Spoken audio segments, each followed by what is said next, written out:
CCS, easy win sa next lead. Gaguka Trio Supremacy, dinala ang Creamline sa semis round.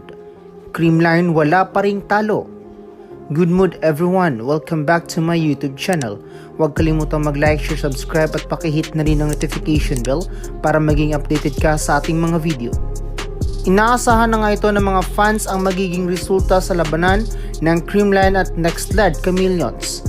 Dahil nga kahit alam naman natin na gumagaling na itong Next Lead ay mas compose pa rin ang CCS with MVP players na pwedeng bunutin ni Coach Sherwin pag kinakailangan ito ng bagong templas sa laro.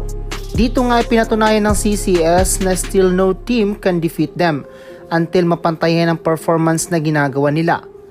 Muling nakuha ng CCS ang kanilang panalo kontra Next Lead in just 3 sets sa score na 25-23, 25-16 at 25-21.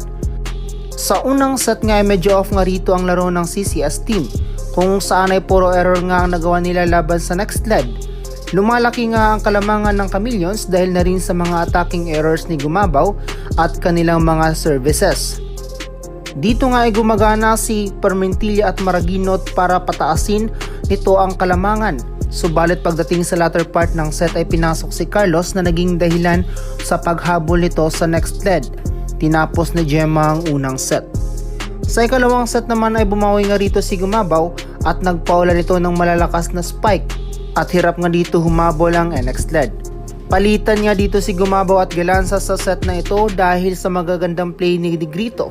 Pinagsabihan pa nga ni Coach Sherwin si Negrito dito na huwag itago ang play dahil masasayang lang at more communication sa kanyang spiker.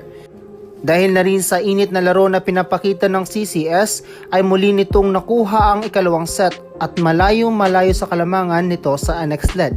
Si Gumabaw nga ang nagtapos sa set 2. Pagdating naman sa set 3 ay palitan ng puntos ng kupunan. Unlike sa unang set at ikalawang set ay pataasan ng lamang ang nagagawa nila dito. Dito nga ay walang palamangan kundi pantay-pantay lang ang kanilang nakukuha. Ngunit dahil sa mas mautak ang Creamline at nautakan nila ang Next Lead at isama mo pa dyan ang mga error ni Maraginot ay nakuha na nga ng CCS ang kalamangan at hindi na ito hinayaan pang makahabol ng Creamline. Ngunit di naman nagpapahuli ang Next Lead at dumidikit pa rin ito hanggang sa matapos ang laro. Sapagkat binigatan na nga ni Gemma Galanza ang kanyang mga services kaya't nakuha nila ang kanilang ikawalong panalo. Player of the game dito ay si Gemma Galanza with 13 points in 19 attacks, 1 block and 3 services. Pinakita nga dito ni Gemma na she's still the best open hitter we have in PVL right now. Tinulungan nga siya dito ni Tots Carlos at Gumabaw with double digits performance para mapataob ang Next Lead. Still number 1 pa rin ng CCS with 8 wins in a row at wala pang team ang nakakatalo sa kanila. Waiting na lang ang CCS for the semis dahil kahit matalo man sila sa huling tatlong laban nito ay wala nang mangyayari dahil secured na nga spot nila for the semis. Samantala si Maraginot nga lang nakapag double digit output performance sa Next Lead with 13 points para sa kanyang kupunan. Ngunit di nga ito naging sapat para pataubin ang CCS team. Mga ka-hype, sa tingin nyo sinong club teams ang makakatalo at makakapantay sa performance ng CCS?